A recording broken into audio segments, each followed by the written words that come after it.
Hello guys everyone, यो चाहिँ विशेष गरेर यो चाहिँ चिचर हो है हरेक। अनि हाम्रो थारू जातिहरूले चाहिँ अनि यसरी चाहिँ चिचरलाई चाहिँ उनीहरूले चाहिँ यसरी बनाएर चिचर खाने गर्दछन् होइन, माघे सङ्क्रान्तिको दिन है। भनेपछि चाहिँ अरू जातिहरूले चाहिँ कसैले तरुल खाएर चाहिँ अनि माघे सङ्क्रान्ति मान्ने गर्दछन्। भनेपछि हाम्रो यो बोमिया हाम्रो बोमी दिदीले चाहिँ मलाई बोलाउनु भएको थियो, म बिमार भएर जानु सकेको थिएन र आज चाहिँ कनान भाइले चाहिँ मलाई चाहिँ यसरी चाहिँ चिचर ल्याइदिनु भएको रहेछ होइन है। अनि यो आज म चिचर खानेछु, यो ताजा ताजै छ है, उहाँले ल्याइदिनु भएको रहेछ यो चाहिँ। अनि चिचर कसरी बनाउँछ भने मलाई यो पनि अझै बाँधिरहेको त मैले देखेको छैन, यहाँ चिचर बनाइएको छ, यो कसरी बनाइएको छ है गाइसहरूले। हामी हेर्नेछौँ यसलाई, हेर कति मेहनत छ कि होइन। यत्रो खानको लागि चाहिँ हामीले कति मेहनत गर्नु परिरहेको छ कि होइन, चिचर बनाउनुको लागि। अब चिचर बनाउनुको लागि केराको पत्तामा चाहिँ अनि केरा लिएर चाहिँ अनि बाँध्नु पर्दो रहेछ।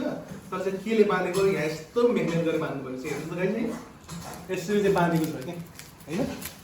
तर उहाँहरूले चाहिँ अनि माघे सङ्क्रान्तिमा चाहिँ यसरी खाएर चाहिँ माघे सङ्क्रान्ति मान्ने गर्दछन् होइन।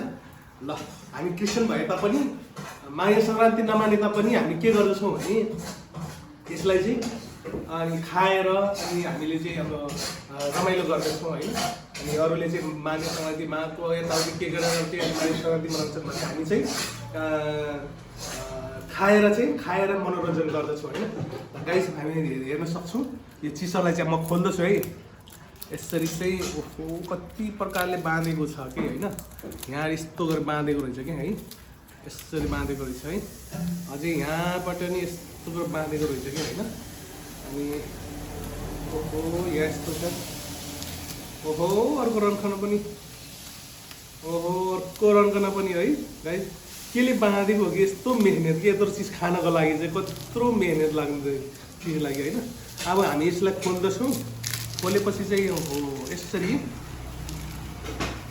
कति मेहनतले चाहिँ यत्रो डल्लो खानको लागि चाहिँ हामी कति मेहनत गर्नु परेको छ गाइस होइन। हेर्नु है कत्रो मेहनत गर्नु परिरहेको छ हेर्नुहोस् त।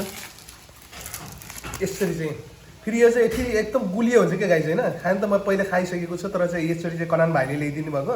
अनि यो हेर्नु त गाइस कति मजाले पाकेको छ है। यो खाँदाखेरि चाहिँ कति मजा आउँछ, म एक टेस्ट गरेर हेर्छु है गाइस होइन। तातो तातो छ कि है। ल गाइस टेस्ट पनि अझ गुलियो लागिरहेछ होइन। हस् त धन्यवाद। तपाईँहरूले पनि अब माघे सङ्क्रान्तिको दिनमा आयो भने यसरी चिचर खाने प्रयास गर्नुहोस्, आफू नभए आफैले बनाउनुहोस् है। हस् त।